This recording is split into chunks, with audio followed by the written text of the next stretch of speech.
The Anti-Defamation League has put out a new report where they analyzed leaked membership data from the right-wing militia known as the Oath Keepers. And while we had suspected that there were some politicians and members of law enforcement included in the membership list, the numbers here are actually pretty damning and concerning. And the real question is, when are these individuals going to be fired from their positions of power? Because if you're part of a right-wing militia, not a good idea to be a member of law enforcement or a lawmaker. Now, just to give you some details on this report, the Anti-Defamation League Center on Extremism pored over more than 38,000 names on leaked Oath Keepers membership lists and identified more than 370 people it believes currently work in law enforcement agencies, including as police chiefs and sheriffs, and more than 100 people who are currently members of the military. Now, living in Los Angeles, this isn't very surprising. You know, we have members of the Los Angeles Sheriff's Department who are involved in gangs. So it shouldn't be shocking that you could have individuals within these law enforcement agencies engaging in this kind of behavior, knowing full well that there's never any real punishment for it. That's the issue. But let me continue. In addition to those actively serving in law enforcement, the Center on Extremism identified at an estimated 1,100 individuals who previously served in law enforcement. And while these individuals no longer have access to police resources or are now deceased, they still have connections to current law enforcement. And that's pretty terrifying. And the fact that they were in law enforcement is one of the factors that the Oath Keepers love about these members, right? Because they have the training that they're looking for. Remember, this is a right-wing militia. These are individuals who want to engage in a civil war to take the country back in their minds. And so individuals who are trained the way that cops are, that's something that's favorable to what they're trying to do with their, weird domestic terrorist fantasies. John. Yeah, I'm glad that you made the comparison to the situation in LA, and that sort of situation exists all over the country. And it's not hard to figure out why. The same sorts of bigotries and power fantasies and extremism and white supremacy and misogyny and all of that leads some horrible people to want to become cops so they can have this power that they can exercise over people, also leads others to want even more, to go beyond just being able to rough people up and imagine a civil war. And so if you were to join, the police, why not go to a militia? Honestly, it's an even better power fantasy, a more extreme hypothetical that you get to play out in your mind. And the issue is that for many of these people, it's not just the cops, as he says, it's the politicians. The movement itself isn't just an end. For a lot of these people, whether it's the politicians, people who might want to run someday, or right-wing media, it's also a way to get ahead. It's a way to demonstrate loyalty, a way to demonstrate purity, a way to demonstrate how devoted you are to Donald Trump and the movement. And so they go to prove how good they are. That's why there are so many candidates running this year that we found out were there on January 6th. And the issue is that for all of the damage that these groups have done, whether at the insurrection or trying to hunt down trans people around the country, this is what they're doing with Donald Trump saying things like, stand back and stand by, or march to the Capitol. Like, can you imagine if he or whoever his successor is ever says, start shooting? Like, none of the little sort of half measures, or when they call for violence, it's rough people up, punch them. If they say, start shooting, can you imagine what would happen? And we're all just sort of hoping that day isn't going to come. Well, to your point, and I feel like we dodged no pun intended, we dodged a bullet with Trump.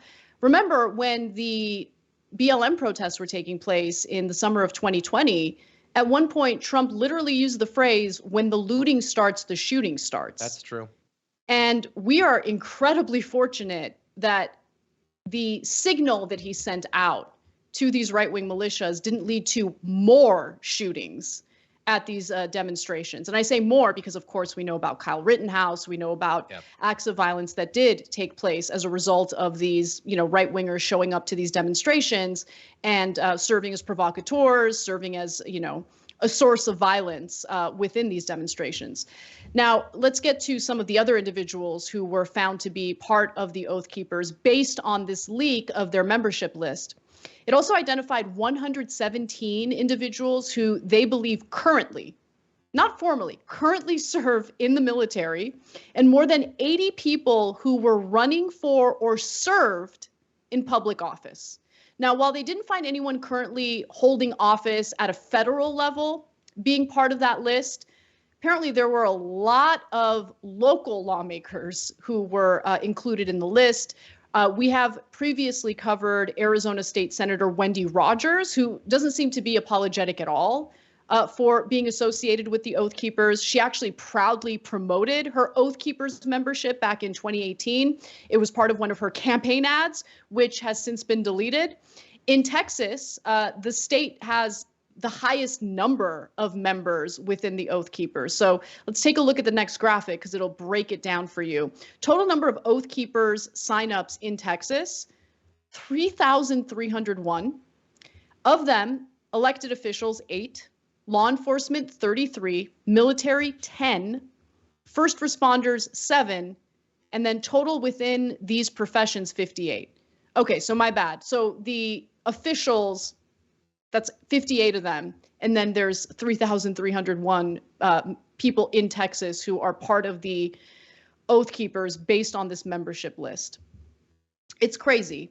And for those of you who might think like, okay, maybe it's just one of these like dorky right-wing groups where they want to feel masculine and special or what. No, that's not what this is. These are people who train, who want to carry out acts of violence. They're itching for a civil war in this country, and they've already gotten involved in incredibly terrible actions. For instance, more than 24 people, this is graphic 7, more than 24 people associated with the Oath Keepers, including founder Stuart Rhodes, have been charged in connection with the January 6th attack. Rhodes and 4 other Oath Keeper members or associates are heading to trial this month on seditious conspiracy charges for what prosecutors have described as a weeks-long plot to keep President Trump in power. And they don't have the best legal representation either, because it appears that their counsel has been accused of breaking some pretty serious laws.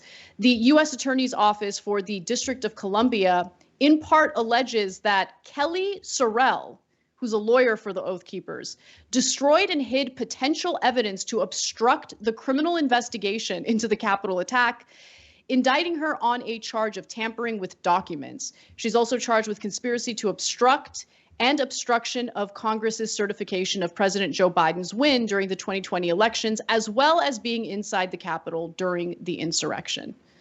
So these are politically motivated, armed people who don't believe in our democracy, clearly, with their involvement in January 6th, and have no problem carrying out acts of violence to get what they want politically. Yeah. Any final words, John? Yeah, 100%. And all of these stories that we cover, whether it's this or, they finally charged, I think they did sentencing for the guy who had been a cop, I think it was, who tried to beat cops to death with a Trump flag on January 6th. He was just one of those tourists peacefully walking around and trying to beat cops to death with a flag. All these stories are just reminders that the issue isn't about any one group or any one individual of one group or any one insurrection necessarily.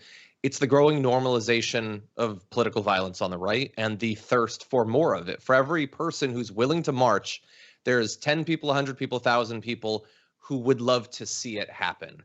And a little warning, to the members of these militias, when I say, like, can you imagine if Donald Trump was like, start the shooting, how bad that would be? It would be bad. These people are aspirational domestic terrorists. They want to kill innocent people in pursuit of their political goals. But if they were to do that, they would get absolutely wiped out. I don't care if you served briefly in the military, you were a cop.